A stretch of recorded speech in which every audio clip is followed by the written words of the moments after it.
Hi, evening friends. So let us start with our important topic with respect to the MTS exam in microbiology, that is systemic bacteriology. Systemic bacteriology. First point in systemic bacteriology, starting with our first main topic, that is the gram-positive cocci. Starting with our first main topic, that is the gram-positive cocci. Now, you very well know that there are two main gram-positive cocci, that is Staphylococcus and Streptococcus. So, on the basis of the catalase test, we can, or let me rephrase, we can divide the gram-positive cocci into two types. That is the catalase positive. The catalase positive are the Staphylococcus. Catalase positive are the Staphylococcus. They are the Staphylococcus versus the catalase negative gram positive cocci versus the catalase negative, which are the Streptococcus. Next point, what do we do in catalase test? In catalase test 3% H2O2 is added to the culture colonies. We add 3% H2O2 to the culture colonies. Culture colonies, they are grown on the agar plate. We add 3% H2O2 to it. If there is formation of bubbles of nascent oxygen, if bubbles of nascent oxygen form, it is called as catalase positive, whereas if they do not form, it is the catalase negative. So Staphylococcus, we divided on the basis of catalase, gram-positive cocci into positive and negative. Our this topic, let us start our first topic with Staphylococcus. Next point, before I go further, let us quickly see what the catalase test looks like. कुछ भी नहीं था बच्चे. On the colonies you added 3% H2O2. If the bubbles form, here you are able to see the presence of the bubbles of nascent oxygen. If the bubbles form, it is catalase positive, that is Staphylococcus, whereas if it does not, it is catalase negative, that is Streptococcus. Next point. So this gets us to our main topic today, that is Staphylococcus. First point, Staphylococcus. Now I'll be concentrating on Staphylococcus only. Now Staphylococcus, on the basis of Coagulase test, this is important. On the basis of Coagulase test is divided into two types, that is the Coagulase positive. The Coagulase positive are the pathogenic forms. The Coagulase positive are the pathogenic forms, that is Staph aureus. It is the pathogenic staph versus Coagulase negative, which is the non-pathogenic staph, versus Coagulase negative, which is the non-pathogenic staph. Coagulase negative, this is also called as cons.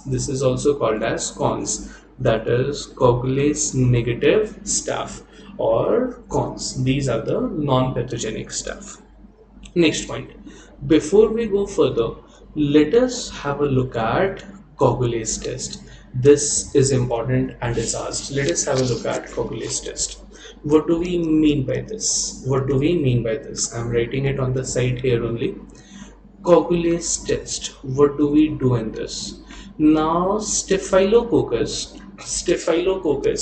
it has numerous enzymes. Staphylococcus or staph, it has numerous enzymes like coagulase, phosphatase. It has enzymes like coagulase, phosphatase and deoxyribonuclease. and deoxyribonuclease. These are the various enzymes which are present in Staphylococcus. It has numerous enzymes. What is the role of these enzymes? They help in increasing the infectivity or virulence of Staphylococcus. Now, we are primarily concerned with coagulase here. Coagulase, it is of various types, that is A to H forms. Not interested. What is important is it has a property. Coagulase, it has the property to clot. It has the property to clot human plasma. It has the property to clot human plasma. Next point, it is secreted freely into the culture medium. It is secreted freely into the culture medium, and it requires coagulase reactive factor. It requires CRF, that is coagulase reactive factor. It requires coagulase reacting factor, CRF. This is present in the plasma for its clotting action. It requires CRF, coagulase reacting factor, for its clotting action. This is the basics. Now, what we have seen is that it is secreted freely and it requires CRF, that is coagulase reacting factor, for its clotting action. Next point. This is the secreted form. There is another form of coagulase called as the bound form. The bound form of coagulase, that is the bound coagulase. This is the clumping factor. Bound coagulase is the clumping factor. It is the clumping factor. It reacts. Clumping factor. It reacts with fibrinogen. And directly causes clumping of cocci. It reacts with fibrinogen and directly causes clumping of cocci.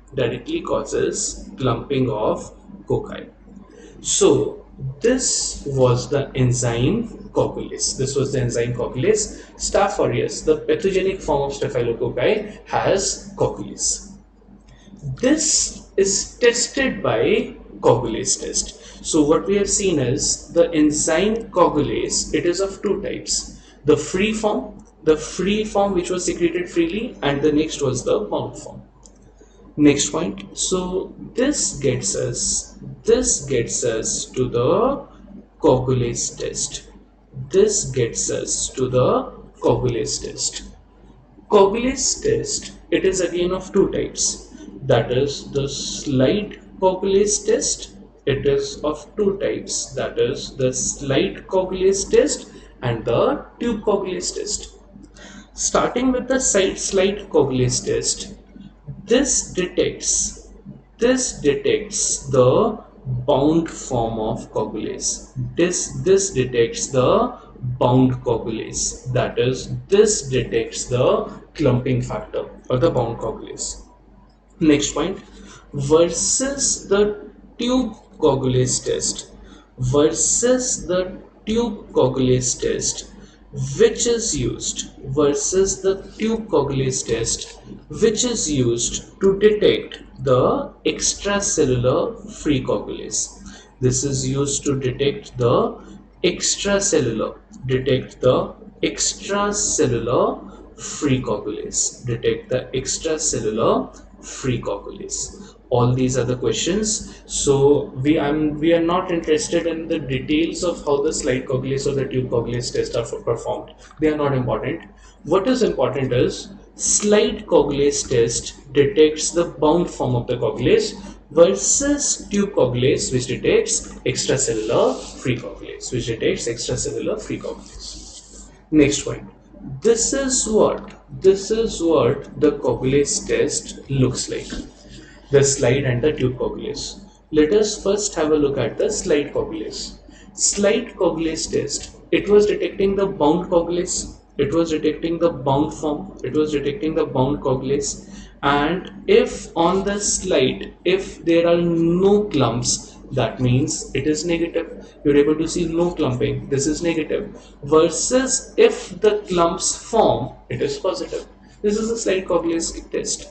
Versus the tube coagulase. Tube coagulase, it was associated with fibrinogen formation.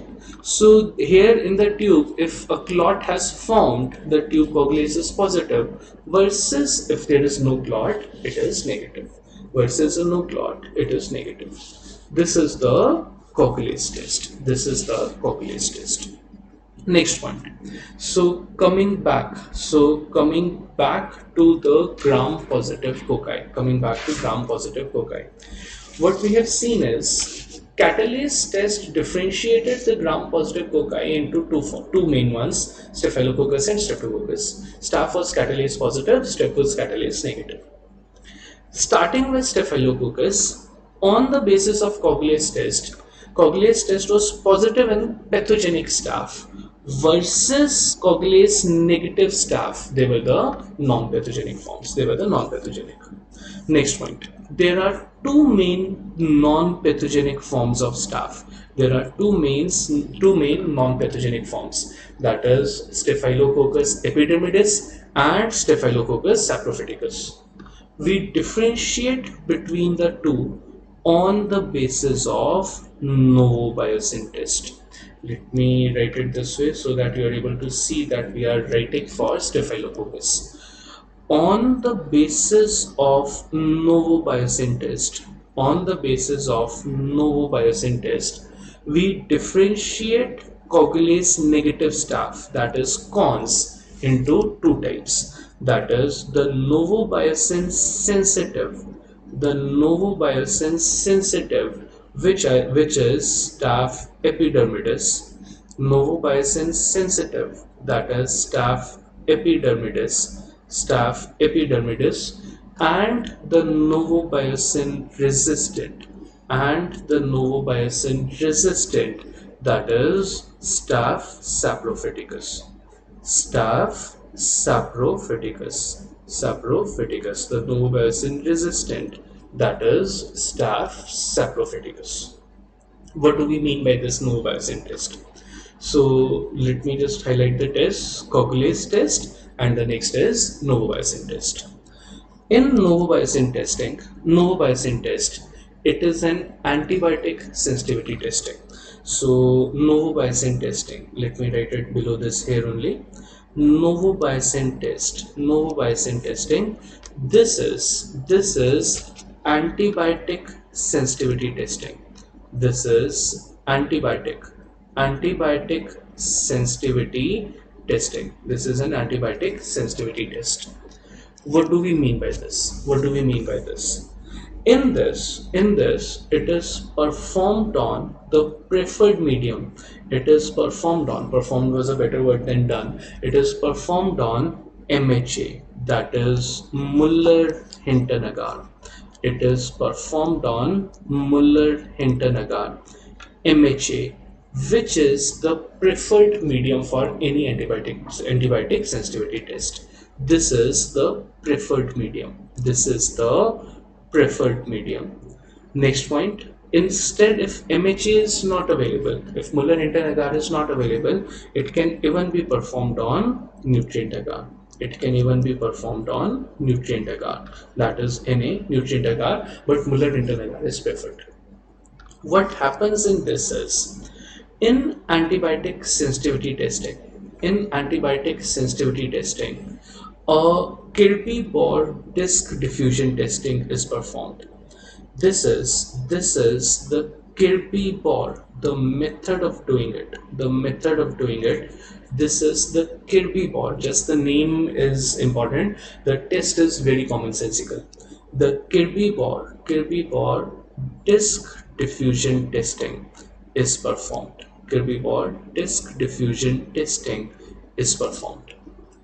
What happens in this is, if a zone of inhibition is present, देखो बच्चे, in Kirby-Bohr disk diffusion testing, if this is the medium a disc containing the antibiotic. There are the culture colonies on which we put the disc containing the antibiotics.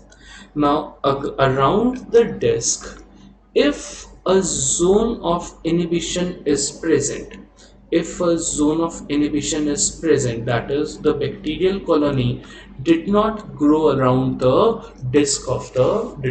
grow around the disc of the antibiotic. This is zone of inhibition. This is the zone of inhibition, the ZOI. That means that the organism is sensitive to that particular antibiotic. Because the antibiotic was present in the disc, it will readily diffuse in the MHA Muller-Hinton agar. If the organism is not growing around that particular disc of antibiotic, that means the organism is sensitive. So if a zone of inhibition is present, the organism is sensitive.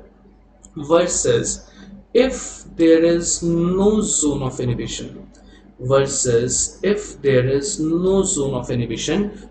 means the organism is resistant to that particular antibiotic. The organism is resistant to that particular antibiotic.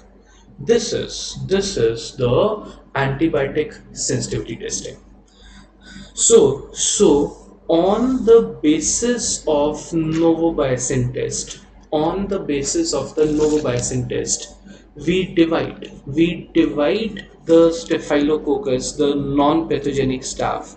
We divide the non-pathogenic staph into staph epidermidis, which is novobiocin sensitive, versus staph saprophyticus, that is novobiocin resistant in nature. Next point. Before we go further, or before we start with staph epidermidis, let us have a quick recap. Let us have a quick look at gram-positive cocci. This was the master chart. Let me rub what we have written on the side so that you are able to see this aram se. Just a sec. Okay, so this was the flowchart. We divided the gram-positive cocci on the catalase test into catalase positive, that is Staphylococcus, versus catalase negative, Streptococcus. In our first lecture, let us start with Staphylococcus. Staph by the Coagulase test. There were two forms of Coagulase: the tube Coagulase test and the slide Coagulase test. Doesn't matter. Coagulase, on the basis of the Coagulase test, Coagulase positive were the pathogenic staph versus negative, Coagulase negative staph. Cons was the non-pathogenic. There were two main non-pathogenic staph, that is staph epidermidis and saprophyticus, which were divided on novobiocin test. Sensitive was staph epidermidis, resistant was staph saprophyticus. Next point. So this, till now we have just seen the classification of the same. Next point. So let us start with our main pathogenic staph, that is staph aureus. So let us start. This is where the topic actually starts from. But whatever we have done on the top, they are also easy, straight, simple questions which are asked in your MDS exam. So let us start with the first one, that is staph aureus, the pathogenic staph aureus. First point, you very well know that it is a gram-positive cocci. First point, it is a gram-positive cocci, which is catalase positive. We have seen that. This is just a recap, which is catalase positive and coagulase positive. You know this. It is catalase positive, coagulase positive. Next point, on gram staining, it shows the presence of grape-like clusters. It shows the presence of violet grape-like clusters. I'll show to you all these images again can be asked. So on gram staining, it shows violet grape-like clusters. On nutrient agar,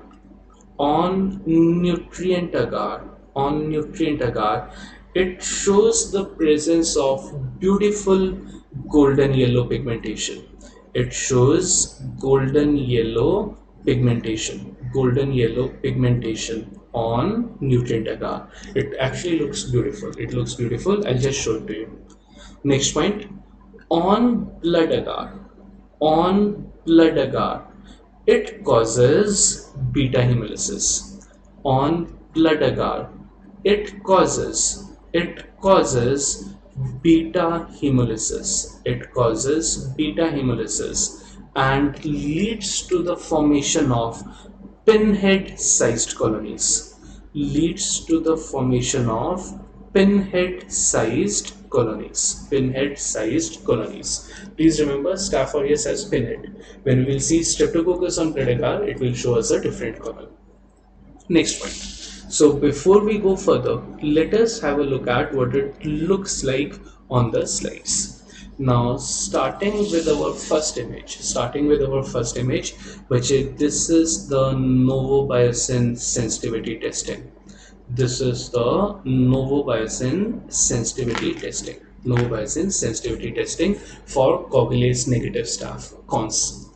This is the novobiocin disc. The black is the novobiocin disc. On the first slide, you have the presence of zone of inhibition.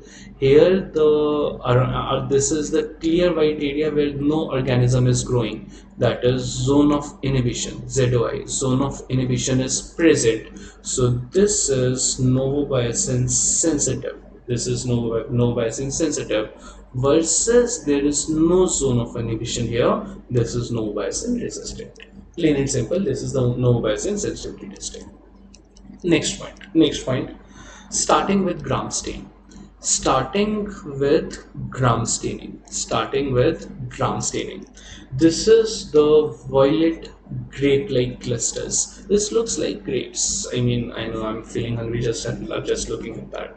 Bad joke, but this is the grape-like clusters. This is the grape-like clusters seen in Staph aureus gram stain. Next, on nutrient agar, it shows the presence of beautiful golden yellow colonies. For the girls, guys, yellow is okay. For the girls, you are easily able to appreciate the golden yellow color. Golden yellow colonies seen in Staph aureus nutrient agar. Next point, on blood agar. It shows the presence of beta hemolysis. What do we mean by that?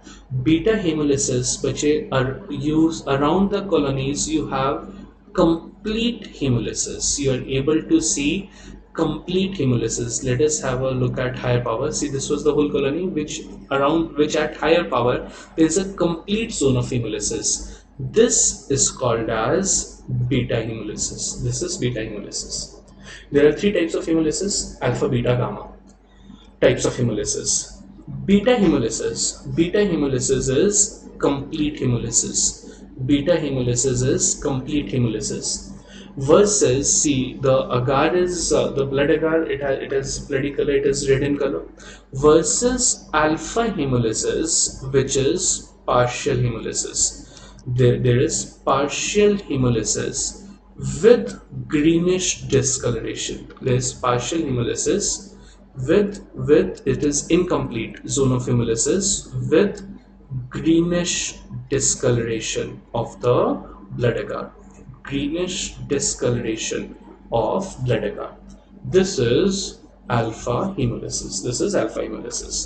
Versus gamma hemolysis, where of course there is no hemolysis. Gamma hemolysis is no hemolysis. So this slide was just to show you the different kinds of hemolysis. Staph aureus is associated with beta hemolysis on blood agar. Next point. So coming back to Staph aureus. Blood agar, it causes beta hemolysis with pinhead colonies. Next point. On mannitol salt agar.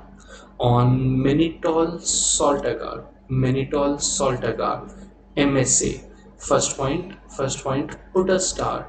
MSA, that is mannitol salt agar, is the best selective medium for Staph aureus. It is the best selective medium.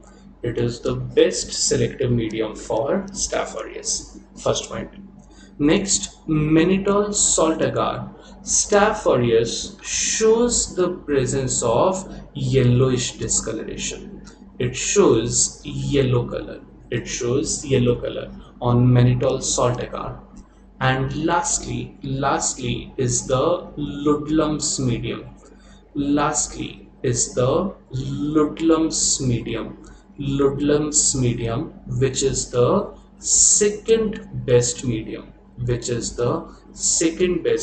for Staph aureus. So this is Staphylococcus aureus in a nutshell. This is Staph aureus in a nutshell. Next point, the best selective medium was mannitol salt agar, MSA. Mannitol salt agar, let us have a look. Let us have a slightly more detailed look at this. This is usually pink.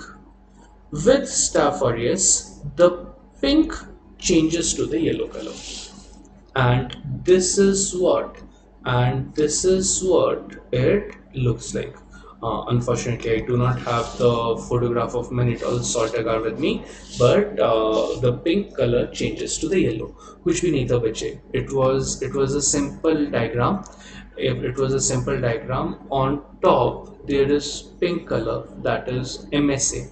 On the top there is MSA. This is the normal color of mannitol salt agar. When it changes to yellow,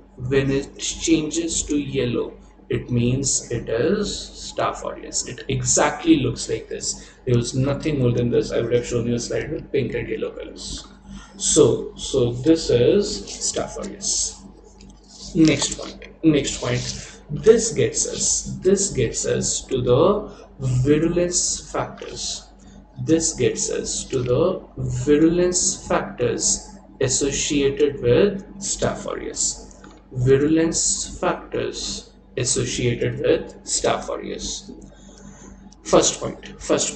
Let us start with the antigenic structure. The antigenic structure of Staph aureus, it has a capsule. Which inhibits phagocytosis. It has a capsule which inhibits phagocytosis. It inhibits phagocytosis. Phagocytosis is engulfment of the microbe by leukocyte. It inhibits phagocytosis. And the capsule, it is composed of polysaccharides. So I can safely say the capsulated forms of Staphylococcus will be more virulent in nature. They will be more virulent. First point. Next is it has a peptidoglycan layer.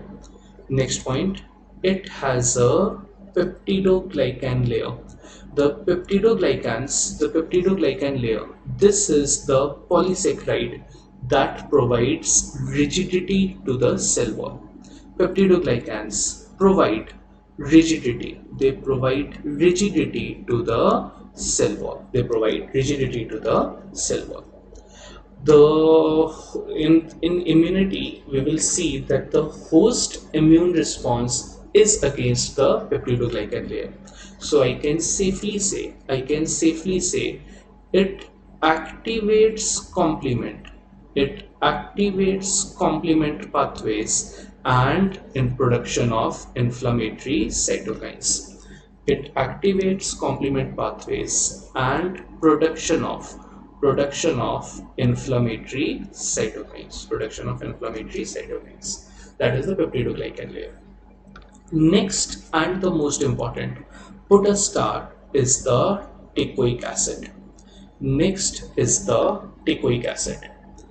Teichoic acid, this is the major antigenic determinant of all strains. First point, पूछा जाता है, this is asked. This is the major antigenic determinant. It is the major antigenic determinant of all strains. It is the major antigenic determinant of all strains of Staphylococcus. First point. First point. Next point, teichoic acid. It facilitates adhesion of the cocci. It facilitates adhesion of cocci. It facilitates adhesion of cocci to the host surfaces, to the host cell surface. It facilitates adhesion of the cocci to host cell surfaces. Last point, again put a star, it is absent in Staph aureus. My mistake, it is absent in Staph epidermidis. It is absent in Staph epidermidis. What we mean by this is the main teichoic acid is the ribitol teichoic acid. Ribitol teichoic acid is absent in Staph epidermidis. On the other hand, Staph epidermidis, it contains glycerol teichoic acid.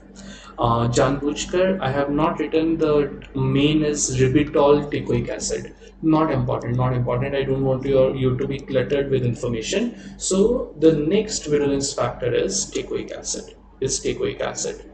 And the last is protein A. The next virulence factor is protein A. Protein A, it is a cell wall component. It is a cell wall component of most strains of Staphylococcus. It is a cell wall component, and it is chemotactic,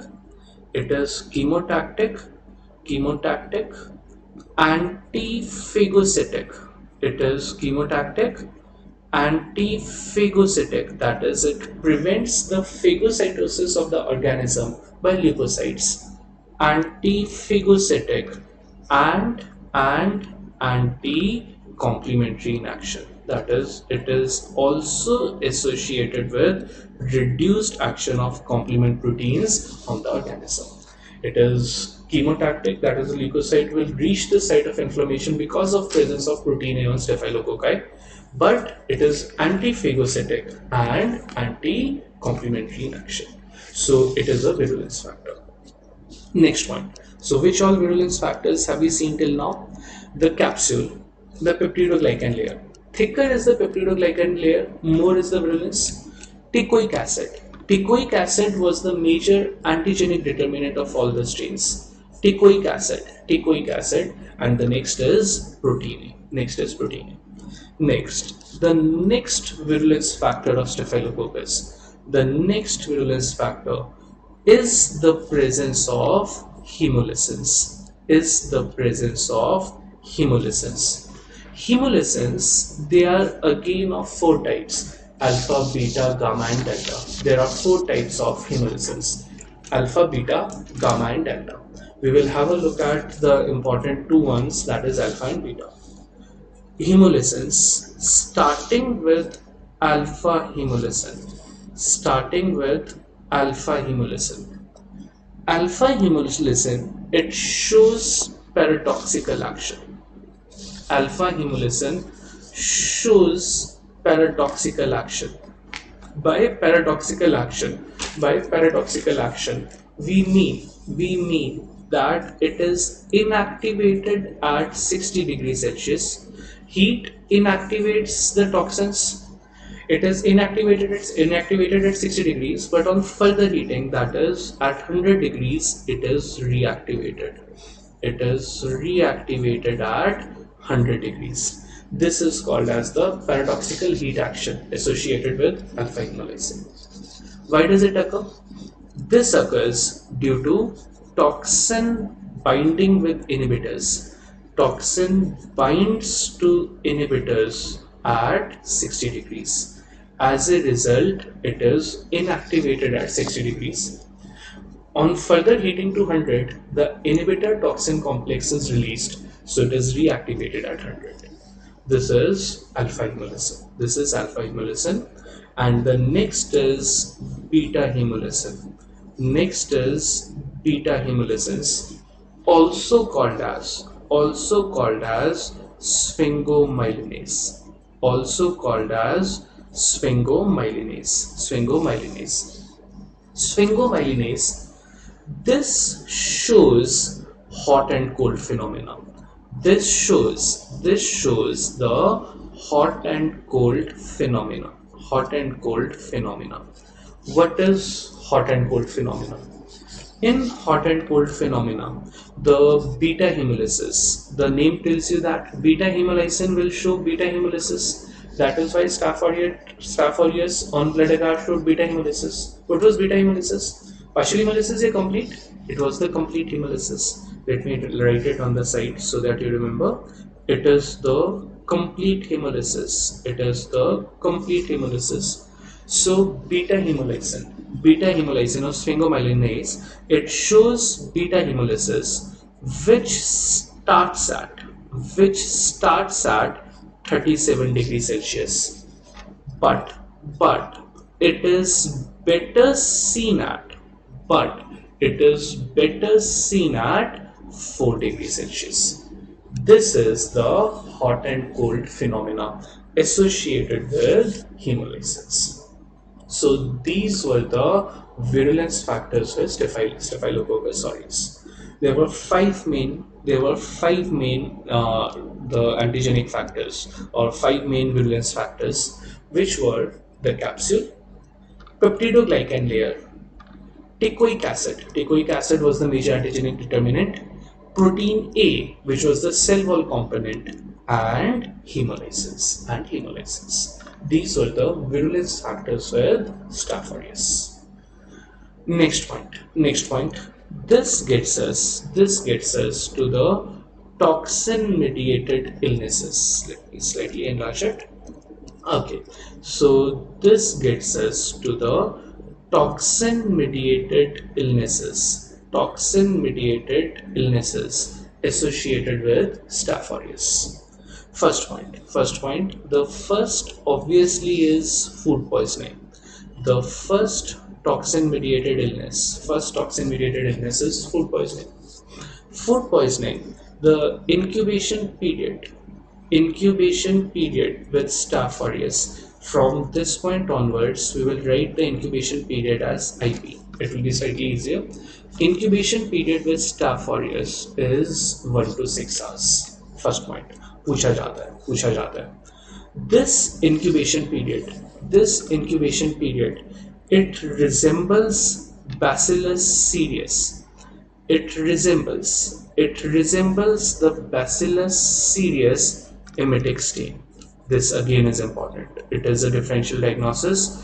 It resembles the Bacillus cereus emetic strains. Emetic means causing vomiting. So Staph aureus is associated with food poisoning, the incubation period of which is 1 to 6 hours. This resembles the Bacillus cereus emetic strains. So how do we differentiate? Staph aureus. In case of Staph aureus, you will get the clinical history of contaminated milk and meat products. You will have the history of contaminated milk, that is paneer, and meat products,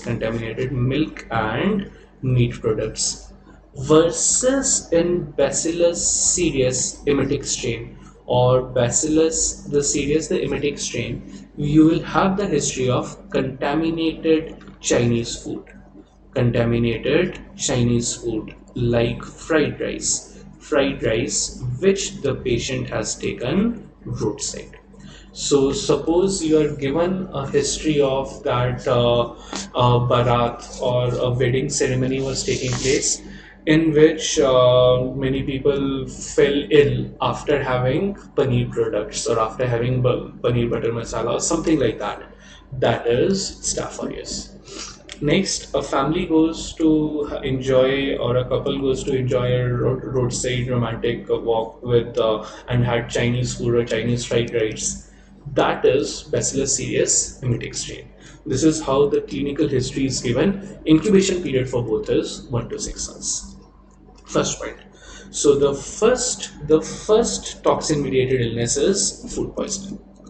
Next, the next toxin-mediated illness is 4S, SSSS, the 4S, that is staphylococcal skin scalded syndrome. That is the staphylococcal skin scalded syndrome. 4S, the staphylococcal skin scalded syndrome. What do we mean by this? What do we mean by this? In this, it is occurring because of exfoliative toxins. This occurs because of exfoliative toxins A and B. Staphylococcus aureus leads to the formation of exfoliative toxins. In adults it is called as TEN, that is toxin epidermolytic necrolysis. It is called as TEN, that is epidermolytic toxin epidermolytic necrolysis. This is one of the rare dermatological emergencies. In dermatology there are very few emergencies. 10, that is toxin epidermolytic necrolysis seen in adults, or Ritter's syndrome seen in children, is dermatological emergency. In children it is called as Ritter's disease. In children it is called as Ritter's disease. This is the staphylococcal skin scalded syndrome. Next, the next toxin-mediated illness, food poisoning, skin scalded syndrome. Next is TSS, that is toxic shock syndrome. Next is TSS, that is toxic shock syndrome. TSS, all the toxic shock syndrome. This occurs because the TSS toxin is a superantigen. Because it is a superantigen. We did the concept of superantigens in immunity. What is superantigen? Superantigen, it causes non-specific activation. It causes non-specific activation of T cells. Non-specific activation of T cells. In turn, leading to massive cytokine release. In turn, leading to massive cytokine release, which causes shock. In the body. This is toxic shock syndrome, or TSS. This occurs because the TSS toxin, toxic shock syndrome toxin, this is a superantigen causing non-specific activation of T cells. Actually, tell me this also. Superantigens, this is just a recap. We have covered it in immunity. They are MHC restricted or MHC non-restricted. Superantigens, which they are MHC non-restricted.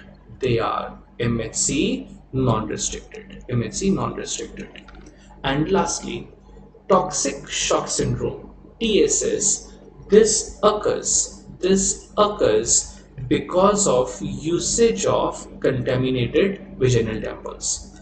Because of usage of contaminated vaginal tampons during menses. Very obvious. Vaginal tampons during menses or periods. So this is rare. This is not common, or the rare is too strong a word. I know we cannot even relate to the use of contaminated vaginal tampons, but in rural India, or where the socioeconomic status is not that good, it is associated with toxic shock syndrome. So these are the illnesses associated with Staphylococcus aureus. Next point. This gets us to an important subtopic in Staph aureus, that is MRSA. This gets us to an important subtopic, that is methicillin resistant Staph aureus. MRSA. First point. Again, the name tells you everything. Staphylococcus aureus, which is resistant to methicillin. Methicillin is an antibiotic. So first question, the drug of choice, DOC. The drug of choice, extremely important, commonly asked. Drug of choice for MRSA is vancomycin. Please put a star. Drug of choice is vancomycin. Drug of choice for MRSA is vancomycin. I'm sure you would have done this in pharma also. Plus, you already know the menace of growing antibiotic resistance. MRSA, pretty common, especially with hospital-acquired infections. Next point. What is the mechanism of resistance? Why is Staph aureus resistant to methicillin? What is the mechanism of resistance of MRSA? The first mechanism is the formation of PBP. The first is PBP, that is penicillin binding protein. What do we mean by this? Penicillin binding protein. PBP or penicillin binding protein. This forms due to MAC-A gene acquisition. MAC-A gene is incorporated into Staph aureus. Due to MAC-A gene, it leads to the formation of PBP, penicillin binding protein. What happens because of this? देखो बच्चे, penicillin, you know this from pharmacology. It inhibits cell wall synthesis. Penicillin inhibits cell wall synthesis. How does penicillin inhibit cell wall synthesis? It inhibits the cell wall synthesis by binding to PBP. It inhibits the cell wall synthesis by binding to. It inhibits the cell wall synthesis by binding to penicillin binding protein. In MRSA, this penicillin binding protein is converted to PBP2 alpha. It is converted to PBP2 alpha. This penicillin binding protein is converted. It is converted to PBP2 alpha due to MAC-A gene. Because of this conversion, penicillin is not able to bind to, it is not able to bind to PBP2A, in turn leading to resistance. So the first main mechanism of resistance is conversion of penicillin binding protein to PBP2 alpha due to MAC-A gene. Next point. The next mechanism is the production of beta lactamases. The next mechanism is production of beta lactamases by Staphylococcus aureus. Beta lactamases inhibit the action of penicillin, as a result of it leading to resistance. Not much concerned. The main mechanism was PBP getting converted to PBP2 alpha. Next point. This was pharma. Next point. In microbiology, our main concern is how to detect MRSA. As a microbiologist, if you will tell the clinician that the organism infecting is MRSA, it is methicillin resistant, then only he will start vancomycin. So how to detect MRSA? Which was the drug of choice for MRSA? Vancomycin. How to detect MRSA? In MRSA, we do a screening test. A screening test is performed with cefoxitin. Screening test is performed with cefoxitin. It is performed with cefoxitin. Now the first question or the first thought process of the student is, it is methicillin resistant Staph aureus. So let us screen it with methicillin only, no? Why are we screening it with cefoxitin? But this is because methicillin is unstable in nature. This is because methicillin is unstable. We are not able to screen with methicillin. So we screen it with cefoxitin. Same thing. This is an antibiotic sensitivity testing. We have seen it. That radial disc diffusion method that is used. This is an antibiotic sensitivity testing. It is an antibiotic sensitivity testing. in which was the preferred medium? The preferred medium was MHA. You know this, that is Muller-Hinton agar. We just saw that. The preferred medium is MHA, that is Muller-Hinton agar. Next point, if the organism is cefoxitin resistant, if it is cefoxitin resistant, that means if the zone of inhibition is absent, if it is cefoxitin resistant, it is MRSA.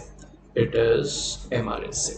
So MRSA is detected by the use of cefoxitin. It is detected by the use of cefoxitin. Next point, put a line on the side. Put a line on the side. Cefoxitin bache was important. Another, that instead of cefoxitin, oxacillin can also be used. Oxacillin, same mechanism. Oxacillin can also be used, but the preferred is cefoxitin. To detect, for detection of MRSA, preferred is cefoxitin. Next point. So the first method to detect MRSA was screening test by cefoxitin. Next, the next method to detect MRSA is PCR for MAC-AG. Remember, the main mechanism was acquisition of MAC-A. As a result, penicillin binding protein was getting converted to PBP2A. Remember that? So if we do PCR for MAC-A gene acquisition, that will tell us that it is MRSA. But screening test is easier to perform for cefoxitin. Last point, put a double star. A simple, straightforward question. Best method to prevent nosocomial spread. Best method to prevent nosocomial spread, that is hospital infection, to prevent nosocomial spread is repeated hand washing. The best method to prevent nosocomial spread is hand washing. So commonsensical and important. Best method to prevent it is hand washing. Last point. Acha, before we go further, in detection of MRSA, which is more commonly used? The screening test. This is more commonly used, cefoxitin screening test. But which is the preferred method, or which is the best test? It is PCR for MAC-A gene. This is the best test to detect MRSA. So have a good look at the question. The most commonly used method for detection of MRSA is the cefoxitin screening test, whereas the best test for MRSA detection is PCR for MAC-A gene. Last point. This gets us to lab diagnosis. Of Staphylococcus aureus. This gets us to a last point in staph, that is the lab diagnosis of Staph aureus. First is the specimen collection. The specimen, it depends upon which is the affected site. Meaning, we will take the pus in case of it is a suppurative lesion. If it is pus formation or if it is a suppurative lesion, we will take pus. In case of respiratory tract infections, a sputum sample is collected. We take the sputum sample. Blood in cases of fever, or septicemia, that is infection of the whole body, blood. Urine in cases of urinary tract infections. Stools in cases of food poisoning. And food or vomitus again in cases of food poisoning. So for diagnosis, the first and the most important thing is specimen collection. It is specimen collection. Next point. Another question that is asked in this is urine. Which urine sample is taken? The first voided sample, the early sample, the midstream sample, the end one. It is the midstream sample.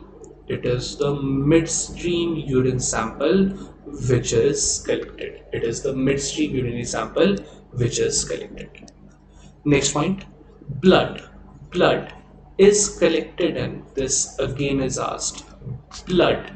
It is collected in blood culture bottles. It is collected in blood culture bottles which contain glucose broth, which contain glucose broth and torocolate broth, which contain glucose broth and torocolate broth, which is, this is a fact, it has to be remembered. During internship, at least in MBBS time, blood culture specimen is sent very commonly. It is a sterile bottle. We are asked never to open it. We puncture, a blood sample is taken, the cap is there, we puncture the cap through that needle and insert the blood inside. That is a blood culture bottle which contains glucose broth and torocolate broth.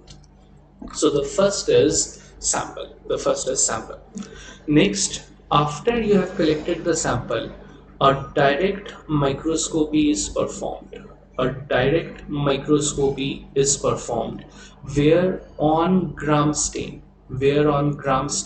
Staphylococcus shows the presence of grape-like clusters. You already know that. Next, after that are the various cultures. That is nutrient agar, blood agar, blood agar, and further showing beta hemolytic colonies and stuff. We have already seen the cultures. After that are the biochemical reactions. After the cultures are the biochemical reactions. Again, we have already seen the biochemical reactions associated with Staph aureus, which are the catalase test, catalase spelling गड़बड़ हो गया, catalase test, the coagulase test, the coagulase test, and mannitol fermentation. Catalase, coagulase, and mannitol fermentation. That is acid production without gas. The biochemical reactions are performed. After that is the bacteriophage typing. After biochemical reactions is the bacteriophage typing. Let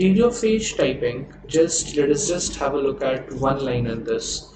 Bacteriophage typing in Staphylococcus, it is used for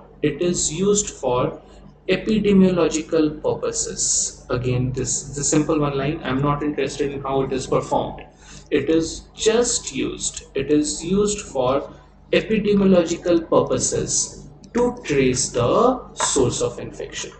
Epidemiological purposes to trace the source of infection. And the last is antibiotic susceptibility testing.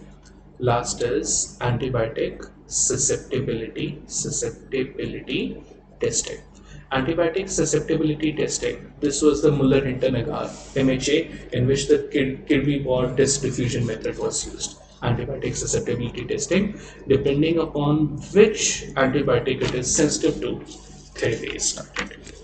So this is our first main bacteria, that is Staphylococcus. And we started with the classification, did the various agar mediums, how it looks like, the illnesses associated, the virulence factors, and as a recap ended with lab diagnosis of Staphylococcus. damage.